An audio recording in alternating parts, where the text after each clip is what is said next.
My son and his wife walked into my shop and demanded $500,000.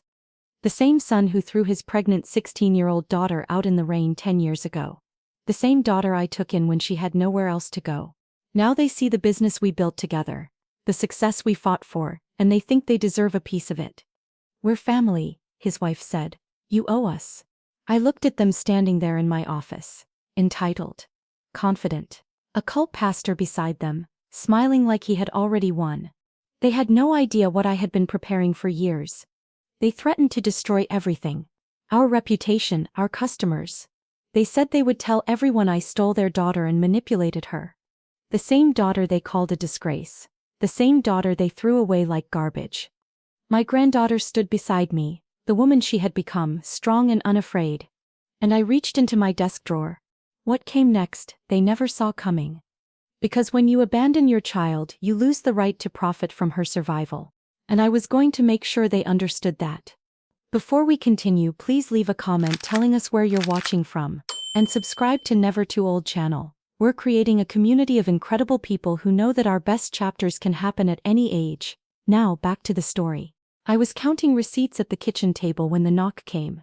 I remember the dull yellow light, the slow tick of the cheap clock, and how peaceful it all was right before I stood up. In this building, you get used to other people's noise.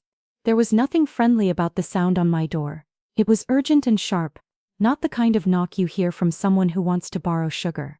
When I opened up, I found a girl on my porch. She stood in a puddle that spread from her shoes, rain dripping into the collar of a coat she had outgrown. Her hair was wet and tangled, and half her face was hidden. But there was no mistaking those eyes. Nathan's eyes, my son's, soft in the corners but now rimmed red and braced for bad news. I had not seen her in more than a decade. Not since her parents decided I was a corrupting influence and cut me from their lives. By now Lily was nearly grown, already 16 years old. Though the way she stood there she looked as lost as the day they took her from me. She met my gaze and her voice cracked on the first word. Grandma Evelyn? I answered by holding the door wide, not just in invitation but in certainty. When the world lights someone on fire, you do not make them beg for water. She ducked inside, half flinching as if expecting me to change my mind. I closed the door behind her and turned the deadbolt. She huddled against the wall, damp hair stuck to her forehead, both hands clutching a plastic shopping bag to her chest. Knuckles gone white. She looked just like a child who had been outside too long. Except she was carrying something heavier on her back. I found my old blue towel hanging by the radiator. It was warm and thin, perfect for a night like this. I handed it over and she pressed it to her face. There were no thank yous and no further explanations. I did not need them. Her whole body was trembling. Sit down before you fall down, I said. She took the nearest chair at the kitchen table, still gripping that bag. I did not know where else to go, she said. The words came in a single piece. Now that she was inside, her voice was what gave out. They threw me out. Tonight. Veronica said I had shamed the family. Dad just stared at the wall. She told me to pack and go and make peace with God outside her house, because there was not any left in it for me.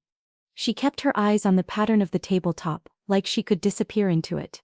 I busied myself filling the kettle and setting out 2 clean mugs. There are things you do that are not about kindness so much as protocol.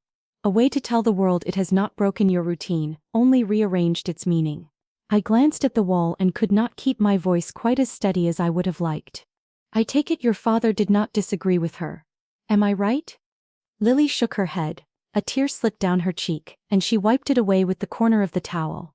He just looked past me, like I had turned invisible. My mom said, "You made your choice, now live with your consequences." She asked for my phone and my house key. Just held out her hand like she deserved it. Said a long prayer to Pastor Garrett's God. She called me an example for the other girls to see what happens to sinners. Her voice twisted on the last word. She was not much older than a child, and all I could think was how familiar the cruelty sounded. When my son and his wife found the Covenant community, their new family, I was the first person they cut loose. They called me unfit, said I would infect their righteousness if I stayed in their lives. Nathan delivered the message himself, with Veronica waiting in the car. That was 12 years ago. I tried to visit Lily at her 5th birthday and found the door locked and the curtains drawn. "Did they let you bring anything else?" I asked quietly. She dumped out the plastic bag on the table. her movements jerky. A change of underwear. One clean shirt. The Bible they gave her was still at the bottom of the bag. Its gold letters almost flaking off. She did not touch it. All Mom said was, "Maybe now you will understand what it means to be humbled." She said if I prayed hard enough, maybe God would take me back. Asked me if I was sorry. I said I was sorry for ever believing her. That was when she slammed the door. The kettle groaned. I filled both mugs and slid hers across the table. I handed her a plate with 2 slices of bread and a thick pat of butter. The way Lily ate, you would think she had walked for hours. She did not meet my eyes again until her second slice. "The boy is from church too," she said, touching her belly. Her voice a whisper now. "Sam. When I told him I was pregnant, he said it was not his. He would not even look at me. He told me to keep my mouth shut or I would ruin everything for him." She pushed her plate away. "I think he is more scared of Pastor Garrett than anything else. When Mom found out who he was, she said it only proved what she already believed about temptation. She wanted me gone so she could tell everyone it was my fault, and his family would not have to pay the price I did." I let the ugly picture sit for a time. It was not the time for comfort. Not when truth needed its own seat at the table. "How far did you walk?" She shrugged. "All the way from their house. I did not know where else to go. Thought about staying at the library but they close at 9. I remembered your street. I was not even sure if you would let me in." She was shivering now, mug pressed tight in her palms.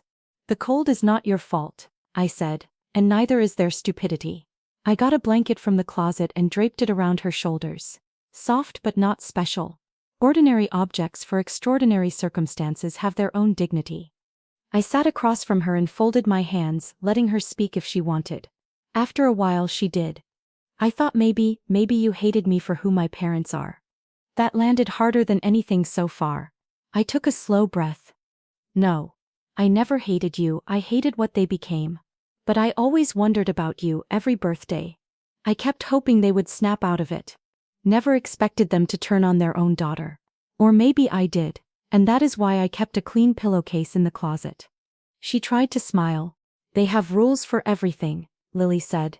"What you eat, who you talk to, what you think about men. Pastor Garrett breaks them all and still gets to stand up in front of everyone. He says God forgives but he only forgives the ones who obey him. Veronica thinks I am the one that corrupted her family. They always did blame the wrong people," I said. She finished her tea and sat quiet again, looking somehow more present and more spent at the same time. "You can sleep on the sofa," I told her. "In the morning we will talk about what comes next. You are safe tonight." I gave her another blanket and made sure she had water. She lay down stiff and shivering, shoes still half on like she was afraid of being told to leave in the night. I left the lamp on in the hall.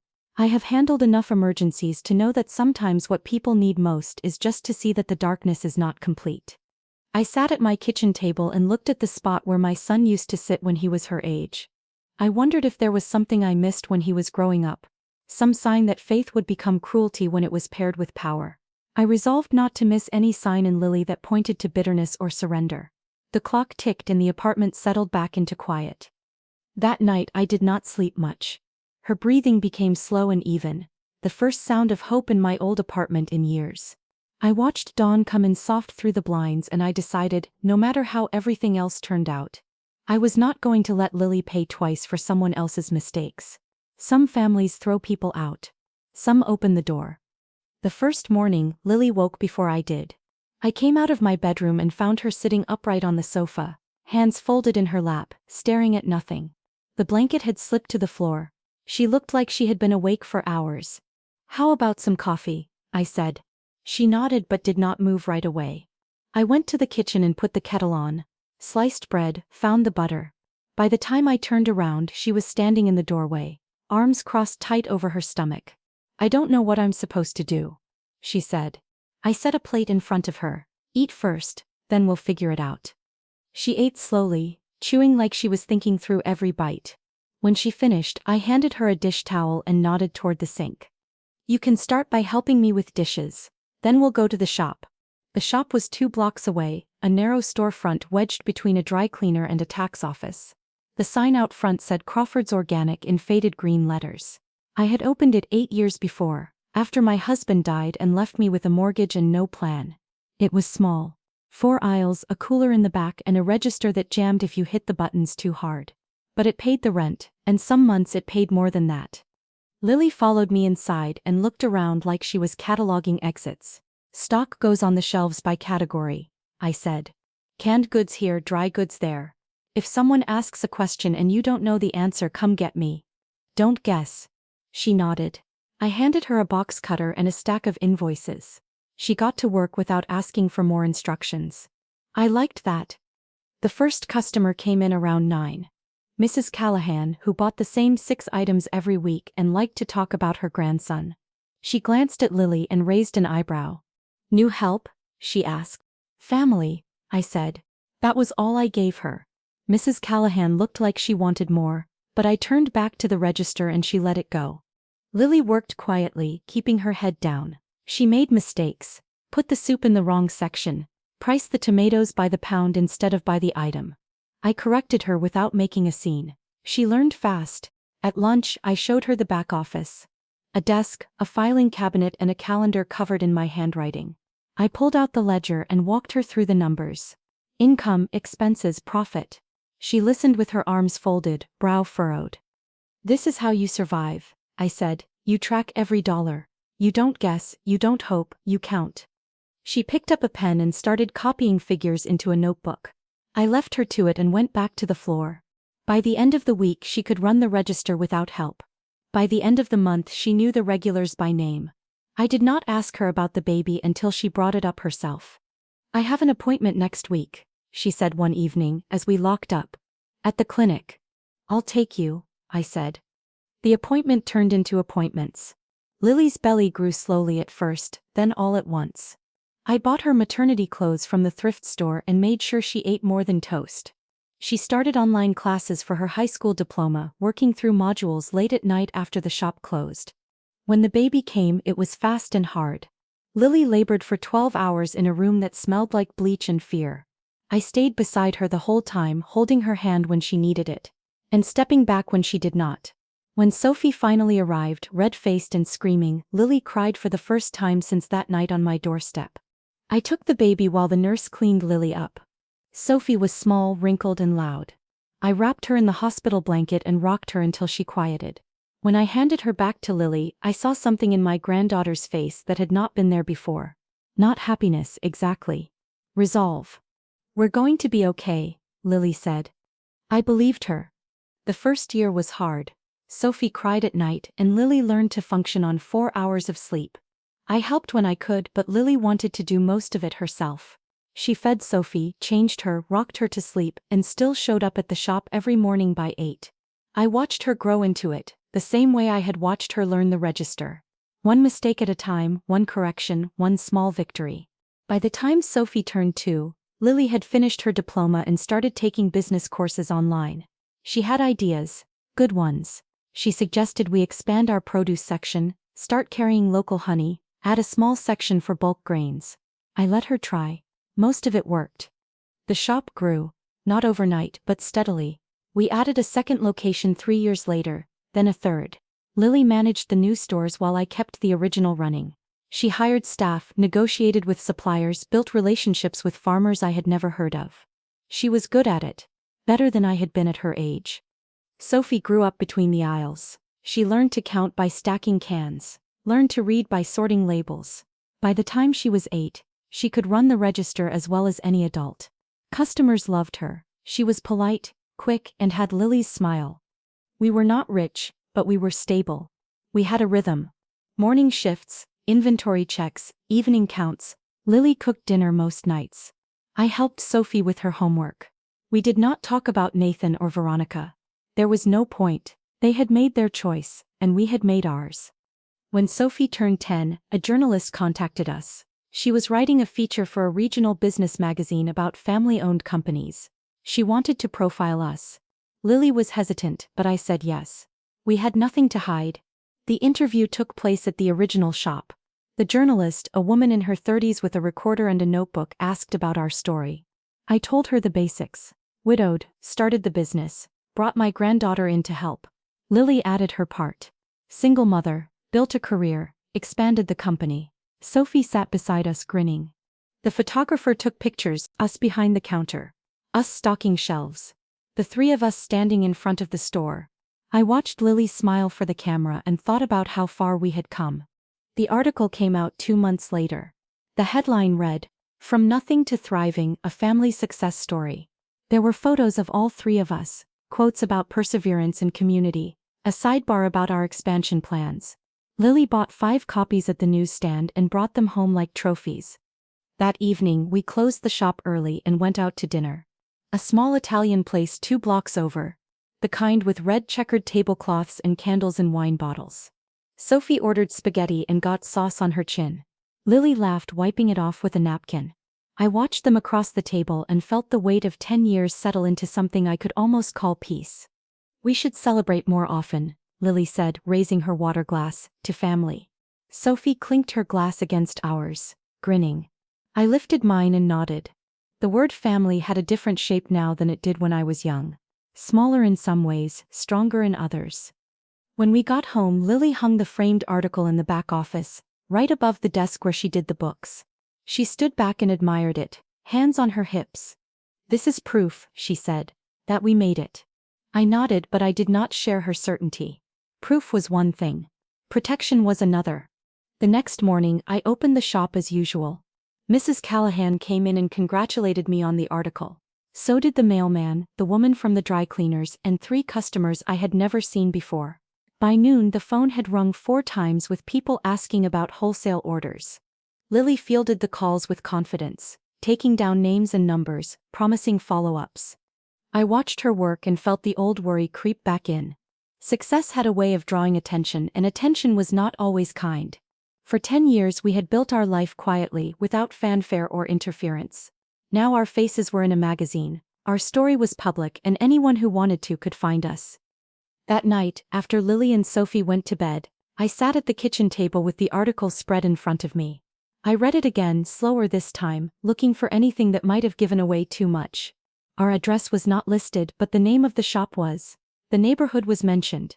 Anyone with half a mind could figure out where we were. I thought about Nathan and Veronica. About all these years of silence. About the way people like them measured family by utility, and love by obedience. I thought about what they would do if they saw this article. If they saw Lily's face, older now and smiling. If they saw Sophie healthy and happy. Proof that their judgment had been wrong. I folded the magazine and set it aside. There was no point in worrying about things that had not happened yet. But I made a mental note to keep the shop's financials organized. To make sure every receipt was filed, every tax form submitted on time. If trouble came, I wanted to be the kind of prepared that left no room for accusations. I also decided to keep my eyes open, to pay attention to strangers who lingered too long. To phone calls that did not sound quite right. To anything that felt out of place. We had worked too hard to lose what we had built. Before I went to bed, I walked through the apartment one more time. Checked the locks on the doors, the windows, the latch on the fire escape. Everything was secure. Lily's door was cracked open and I could hear Sophie's soft breathing from the other room. The sound was steady and peaceful. I stood there for a moment, listening. This was what mattered. Not the magazine, not the recognition, not the business. This, the 3 of us, safe and together. But I also knew that safety was not permanent. It was something you had to protect, every day with every choice. And I was willing to do whatever it took to keep it. I turned off the hall light and went to bed. Tomorrow we would open the shop again, serve customers, count the register, go home. The routine was the same. But something had shifted. We were visible now. And visibility, I had learned, always came with a price. I just hoped we were ready to pay it. 3 days after the magazine hit the stands, we received an unpleasant visit. I was in the back office sorting invoices when Lily poked her head through the door. "There's someone here to see you," she said. Her voice was tight. 2 people. I looked up. Her face had gone pale. I set the papers down and followed her to the front of the shop. They were standing near the register. Nathan looked older, grayer around the temples, his shoulders hunched in a way that made him seem smaller than I remembered. Veronica stood beside him, her posture rigid, hands clasped in front of her like she was waiting for a sermon to start. She wore a long skirt and a high-necked blouse, the same uniform of modesty she had always preferred. I stopped a few feet away and looked at my son. His eyes met mine for half a second. then slid away. Evelyn, Veronica said. Not mother, not even a greeting, just my name, flat and cold.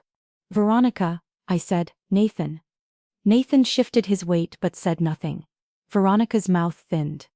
We need to talk, she said, privately. I glanced at Lily. She had moved behind the counter, arms crossed, watching them like they were something dangerous that had wandered in off the street. I nodded toward the back office.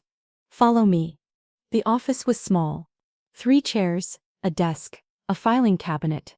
I sat behind the desk. Nathan and Veronica took the chairs across from me. Lily stood in the doorway, not quite inside but not leaving either. Veronica wasted no time. We saw the article, she said. About your business. I waited. It's impressive, Nathan said quietly, what you've built. Veronica shot him a look and he fell silent. She leaned forward, hands still clasped. We've come to discuss family obligations, she said. The Covenant community has been struggling financially. Nathan and I have given everything we have to support the church. We have nothing left.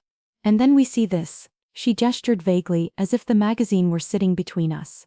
We see that you've been thriving, that our daughter has been living here, working for you, all these years. She didn't work for me, I said.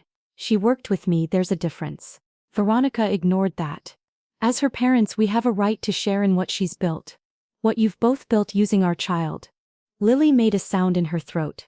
Something between a laugh and a cough. Veronica's eyes snapped to her. You have something to say, Lily? Yeah, Lily said. I have a lot to say, but I'm going to let Grandma handle this. Nathan finally looked at his daughter. His expression was unreadable. Shame maybe, or just exhaustion. We're not here to fight, he said. We just need help. Help, I repeated. Veronica straightened. We're asking for $500,000.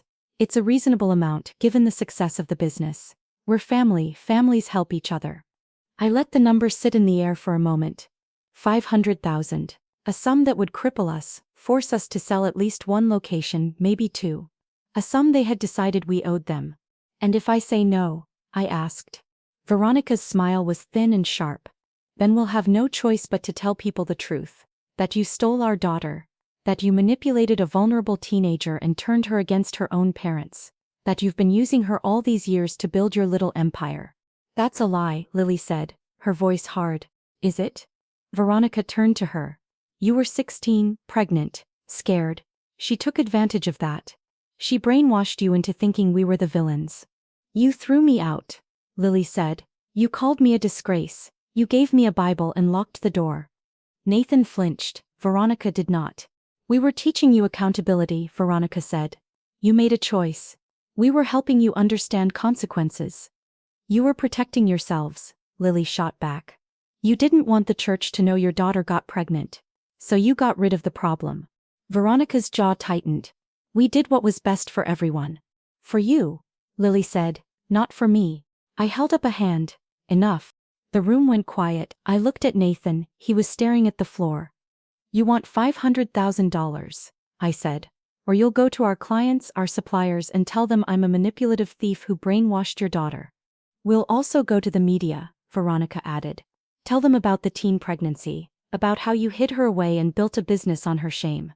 People don't like that kind of story. It'll ruin you. I leaned back in my chair. My heart was pounding, but I kept my face still. I need time to think about it, I said. Veronica smiled. Of course, we'll give you 3 days, but after that we'll have no choice but to take action. She stood. Nathan followed. They walked to the door and Veronica paused, looking back at Lily. You could come home, she said. If you wanted, we'd take you back. You and Sophie, you just have to leave her. She nodded at me. Lily's laugh was cold.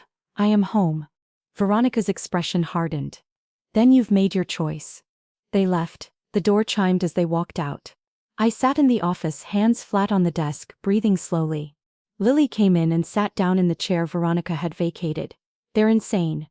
They're desperate, I said. What are we going to do? I looked at her. She was calm now, focused. Not the scared girl who had shown up on my doorstep. Not even close. We're going to talk to the lawyer, she said. Make sure everything is in order and then we're going to wait. Wait for what? For them to make the next move. Lily frowned. You think they'll come back? I know they will.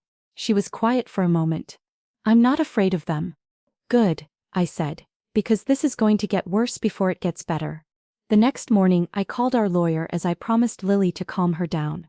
Thomas Bennett had handled the business contracts when we expanded. He was thorough, practical, and did not ask unnecessary questions. I told him about Nathan and Veronica's visit, about the money, about the threats. Do they have any legal claim? I asked. Not unless they can prove coercion or fraud, Thomas said. And from what you're telling me, they can't. Lily was an adult when she started working with you. She made her own choices, but the publicity angle is trickier. They could damage your reputation even if they don't have a legal case. I understand, I said, but I already knew that could happen and I was actually prepared. I thanked him and hung up. That afternoon, Nathan and Veronica came back. This time they were not alone. The man with them was tall, late 50s, with silver hair and a smile that did not reach his eyes. He wore a dark suit and carried himself like someone used to being listened to. This is Pastor Silas Garrett, Veronica said. He's the leader of our church. He wanted to speak with you. I looked at the pastor. He extended a hand. I did not take it. Mrs. Crawford, he said smoothly, I've heard so much about you. I'm sure you have. He smiled. I understand there's been some tension between you and Nathan and Veronica. I wanted to see if I could help mediate. There's nothing to mediate, I said. They asked for money. I told them I'd think about it. Family is complicated, Pastor Garrett said. But the Bible is clear. Children are to honor their parents. It's one of the 10 Commandments. I looked at Lily. She was standing beside me, arms crossed, glaring at the pastor. Lily honored her parents, I said, right up until they threw her out for being pregnant. Pastor Garrett's smile did not waver. Sometimes love requires hard choices. Nathan and Veronica were trying to guide their daughter toward righteousness. They guided her to my door. I said. The pastor chuckled as if I had said something amusing. You've done well for yourself, Mrs. Crawford. A successful business. A loving family. Surely you can spare something to help those in need. The church is in need? I asked. The church serves many people, he said, and yes, we've hit some financial difficulties. Donations have been down. We're struggling to keep the doors open. Nathan and Veronica have given everything. They're living in poverty because of their devotion. I glanced at Nathan. He would not meet my eyes. So this isn't about family, I said. It's about money for the church. Pastor Garrett spread his hands. It's about helping those in need, which I believe is also a commandment. Veronica stepped forward. We've brought a written request, she said. She pulled a folded paper from her purse and set it on the counter.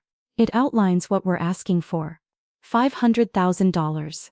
And a public acknowledgement that Lily's success is partly due to the values we instilled in her. I picked up the paper. It was typed, formal and absurd. I'll consider it, I said. Pastor Garrett's smile widened. I hope you will. It would be a shame if this situation became public. Businesses can be fragile things. One bad story and customers start to wonder. Suppliers start to ask questions. It's hard to recover from that kind of damage. The threat was clear. I folded the paper and set it on the counter. I'll let you know, I said. They left. The door chimed again. Lily let out a breath she had been holding. He's a manipulator, she said. Yes, I agreed. What are we going to do? I looked at the paper on the counter, at the door where they had just exited, at the shop we had built together and said, leave that to me, you already suffered too much because of them. I told them to come back on Friday. 2 days to consider their offer. I said, 2 days to get my affairs in order. They agreed, probably thinking I needed time to figure out how to liquidate assets or beg the bank for a loan. They had no idea what I was really doing. I spent those 2 days making phone calls. To Thomas Bennett, our lawyer. To Rachel Monroe, the private investigator. To Claire Hoffman, the journalist who had been quietly building her own case against the Covenant community for the past 18 months. And to Special Agent David Park at the FBI's Financial Crimes Division. A man I had been corresponding with for over a year. When Friday came, I was ready. They arrived at noon, just as I had asked. Nathan, Veronica, and Pastor Garrett. I met them at the door of the shop and led them to the back office. Lily was already there, sitting in the corner with her arms crossed. I had asked her to be present. She deserved to see this. Pastor Garrett settled into the chair across from my desk like he owned it. Nathan sat beside him, hands folded in his lap. Veronica stood, her posture rigid, her eyes scanning the room like she was looking for something to criticize. "Have you made a decision?" Veronica asked. I did not answer right away. I opened the desk drawer and pulled out a thick manila folder. It landed on the desk with a satisfying thump. Pastor Garrett glanced at it, then at me. "What's that?" he asked. "This," I said, "is everything I know about you." I opened the folder slowly. The first page was a photograph. Pastor Garrett standing beside a silver Mercedes, keys in hand, grinning at the camera. The car was new, expensive, the kind of vehicle that cost more than most people made in a year. I slid the photo across the desk. "Nice car," I said. I didn't realize church donations were so generous. Pastor Garrett's smile faltered. "That was a gift." "From who?" I asked. I pulled out another photo. This one showed a lakefront vacation home. Large and modern, with a wraparound deck and floor-to-ceiling windows. "And this, another gift." Veronica stepped forward. "What are you doing?" I ignored her. I pulled out a stack of bank statements, each one marked with yellow highlights. "These are financial records from the Covenant Community's accounts, donations from members, most of whom are living below the poverty line. And here," I tapped one of the highlighted lines, "is a transfer of $50,000 to an account in Pastor Garrett's name, marked as consulting fees." I looked up at him. His face had gone pale. "There are more," I said. "Dozens of transfers over the past 5 years. Hundreds of thousands of dollars, all funneled from the church into personal accounts. Yours mostly, but also," I glanced at Nathan. "Some went to your son and daughter-in-law." Nathan's head snapped up. "That's not true." I slid another document across the desk. A bank statement with his name on it. $20,000. Deposited 3 years ago. Labeled as a ministerial stipend. "Funny, I didn't realize you were a minister." Nathan stared at the paper like it might bite him. Veronica's voice was sharp. "Where did you get those?" "I hired someone," I said. "A private investigator. Years ago, actually. Right around the time Lily came to live with me. I wanted to know what kind of people had thrown out their own daughter. What kind of organization convinced them it was the right thing to do." I leaned back in my chair. The more I learned, the more concerned I became. Not just for Lily, but for everyone trapped in that church. So I kept digging. And when the business started to grow, when we expanded and became more visible, I knew it was only a matter of time before you noticed. Before you decided we owed you something. Pastor Garrett leaned forward. "This is slander." "No," I said calmly. "It's evidence." I pulled out another stack of papers. "These are testimonies. From former members of the Covenant Community. People who were coerced into giving money they didn't have. Families who were torn apart because they couldn't meet the church's financial demands. A woman who lost her home because Pastor Garrett convinced her that tithing 50% of her income was the only way to secure her salvation." I looked at him. "Her name is Margaret Lewis. She's 63 years old and living in a shelter now." "But you already knew that, didn't you?" Pastor Garrett said nothing. Veronica's voice was cold. "You can't prove any of this." "Actually," I said, "I can, because I've already given copies of everything in this folder to the FBI. Special Agent David Park has been investigating financial fraud and tax evasion within religious organizations. The Covenant Community is now officially under federal investigation." The room went silent. Nathan looked like he might be sick. Veronica's hands were shaking. "I also gave a copy to Claire Hoffman," I continued. "She's an investigative journalist. She's been working on a story about your church for over a year. My files gave her everything she needed to go to print. The article will be published next week." Pastor Garrett stood abruptly. "You have no right." "I have every right," I said. "You came into my shop and threatened me. Threatened my family. Demanded money you didn't earn and had no claim to. You thought you could manipulate us the same way you've manipulated everyone else. But you were wrong." I stood as well, meeting his gaze. "You were already finished before you walked through that door." Veronica turned to Nathan. "Say something." But Nathan just sat there staring at the floor. Pastor Garrett's voice was sharp. "This is harassment. We'll sue." "Go ahead," I said. "My lawyer is expecting it. And when you do, all of this," I gestured to the folder, "becomes public record. Every transaction, every testimony, every lie you've told. Is that really what you want?" He did not answer. There was a knock on the door. I opened it. 2 men in dark suits stood in the hallway. badges clipped to their belts. "Mrs. Crawford," one of them said, "I'm Special Agent Park. We spoke on the phone." I stepped aside. "Come in." The agents entered. One of them looked at Pastor Garrett. "Silas Garrett?" The pastor's jaw tightened. "Yes. We'd like to ask you some questions about financial irregularities at the Covenant community, and about an attempted extortion that was reported to us earlier this week." Veronica's voice rose. "Extortion? We didn't extort anyone." Agent Park pulled out a small recording device. "Mrs. Crawford recorded your last visit, the one where you demanded $500,000 and threatened to destroy her business if she didn't comply. That's extortion under federal law."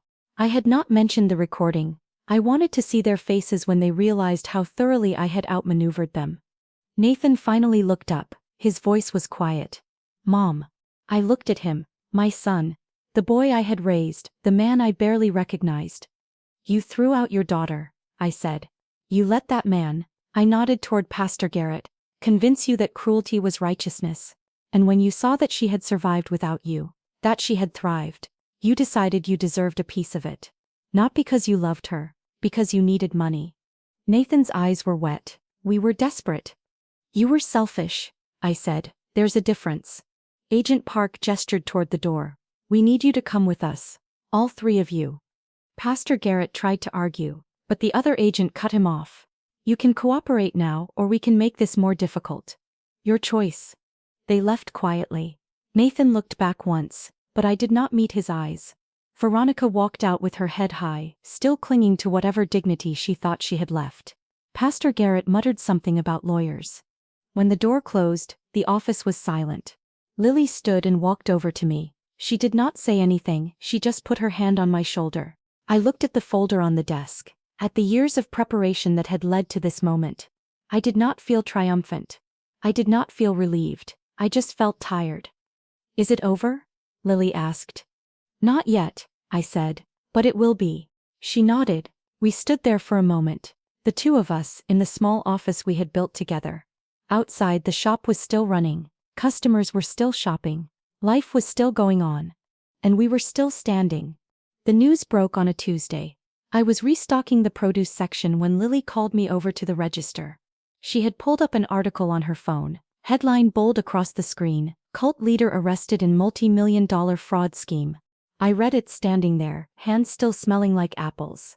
Pastor Silas Garrett had been charged with wire fraud, tax evasion, and money laundering. The article mentioned the Covenant community by name. It detailed years of financial exploitation, testimonies from former members, and ongoing investigations into other church leaders. Nathan and Veronica were mentioned too, smaller charges mostly related to the extortion attempt. Their names were buried in the third paragraph, but they were there. "How do you feel?" I asked Lily. She set the phone down. "I don't know yet." That was honest. I appreciated that. Over the next few weeks, more articles came out. Claire Hoffman published her investigative piece in a national magazine. It was thorough, well-researched, and damning. She interviewed former members, included financial records, and laid out a pattern of abuse that stretched back decades. My name appeared once in a sentence about how victims' families had helped bring evidence to light. Lily's name was not mentioned at all. We had asked Claire to keep her out of it, and she had honored that. The Covenant community began to collapse. Members left in droves. Some went to other churches. Some stopped going to church altogether. A few reached out to me, thanking me for what I had done. I did not know what to say to them, so I kept my responses brief. "You're welcome, I'm glad you're safe now. Take care of yourself." Thomas Bennett called with updates. Pastor Garrett was facing 20 years in federal prison. Nathan and Veronica had accepted a plea deal. 2 years probation, community service, and a permanent restraining order preventing them from contacting me, Lily, or Sophie. They would not be going to prison, but they would be marked. Their names were now tied to a scandal that would follow them. I did not feel victorious. I felt something closer to relief. One evening, after we closed the shop, Lily and I sat in the back office with cups of tea. Sophie was at a friend's house, so it was just the two of us. Lily stared at the wall, her mug untouched. "Do you think they'll ever apologize?" she asked. "No," I said. She nodded. "I didn't think so either." "Does that bother you?" She thought about it. "Not as much as it used to." I spent a long time waiting for them to see what they did wrong. But I don't think they can. Or maybe they just don't want to. Probably both, I said. She picked up her mug and took a sip. I'm glad you were ready for them. I'm glad you were too. She smiled a little. I wasn't, not at first, but I trusted you. That meant more to me than any article or legal victory. A few weeks later, Claire Hoffman called. She was writing a follow-up piece, focusing on the families who had escaped the cult and rebuilt their lives. She wanted to include us, but only if we were comfortable. I told her I would think about it. Lily said yes immediately. People need to know it's possible, she said. To get out. To be okay. So we did the interview. It was shorter this time, less about the business and more about resilience. Claire asked good questions. She did not sensationalize. When the article came out, it was respectful and honest. There was a photo of the three of us standing in front of the shop, smiling. Sophie held a sign she had made herself. Family is who shows up. I liked that. Business picked up after the articles. Not because people felt sorry for us, but because they respected what we had built. We signed contracts with 2 new distributors and started planning a 4th location. Lily handled most of the negotiations. She was good at it, better than I had ever been. I watched her work and felt proud in the quiet way you feel when you see someone you love become who they were always meant to be. One afternoon in late autumn, I was in the back office going over inventory when I heard Sophie's voice from the front. She had come straight from school, backpack still on, asking Lily where to put the new shipment of canned beans. I walked out and found them together. Lily pointing to the shelf, Sophie nodding seriously like she was being given instructions for surgery. It was the same way Lily had looked 10 years ago when I taught her how to stock shelves. The same focus, the same determination. Need help? I asked. Sophie shook her head. I got it, Grandma. I smiled and went back to the office. But I stayed in the doorway, watching. Lily showed Sophie how to check the dates, how to rotate the stock so the older cans were in front. Sophie listened carefully, asked one question, then set to work. Lily stood beside her for a moment, then moved on to help a customer. Sophie kept working, steady and sure. I thought about the night Lily had shown up on my doorstep. 16, pregnant, terrified. I thought about the years since then, the mistakes and the victories, the fear and the hope. We had built something together, not just a business but a life, a family. It was not perfect. There were still hard days. There were still moments when Lily thought about her parents, when Sophie asked questions we did not know how to answer. But we had each other, and that was more than enough. That evening, after we closed, the 3 of us walked home together. Sophie was telling a story about something that had happened at school, gesturing wildly, making Lily laugh. I walked a step behind them, listening. The air was cool, the sky fading to purple, streetlights flickered on one by one. We passed the park, the library, the coffee shop where we sometimes stopped on Saturdays. Everything was familiar, safe. When we got home, Lily made dinner and Sophie set the table. I washed the dishes while they talked about plans for the weekend. It was ordinary, unremarkable. And it was everything. Later, after Sophie went to bed, Lily and I sat on the couch with mugs of tea. The apartment was quiet except for the hum of the refrigerator and the occasional car passing outside. Do you ever regret it? Lily asked. Regret what? Taking me in, dealing with all of this. I looked at her. No. Not even a little. Not even a little. She leaned her head on my shoulder. Thank you. I did not say anything. There was nothing that needed to be said. We sat there for a while, the 2 of us, in the small apartment we had turned into a home. Outside, the world kept turning. Inside, we were safe. I thought about Nathan, about the boy he had been and the man he had become. I thought about the choices he had made, the family he had lost. I felt sorry for him, in the way you feel sorry for someone who threw away something precious because they did not know its value. But I did not regret my choices. I had opened the door when someone knocked. I had protected the people I loved. I had built a life worth defending. And I would do it all again. Sophie called from her room, asking for a glass of water. Lily got up to get it, and I followed her into the kitchen. We moved around each other easily, the way people do when they have lived together long enough to know each other's rhythms. This was the legacy, not the business, not the articles, not the justice we had fought for. This, the 3 of us, together. Safe. I looked at Lily as she filled the glass, And I thought about the future. About Sophie growing up in a home where she was loved without conditions. About Lily continuing to build something good. About the life we had made from nothing. It was not a fairy tale, it was better. It was real. So, that's my story. I'd love to hear what you think. Did my son and his wife get what they deserved? Let me know in the comments and subscribe for more stories like mine.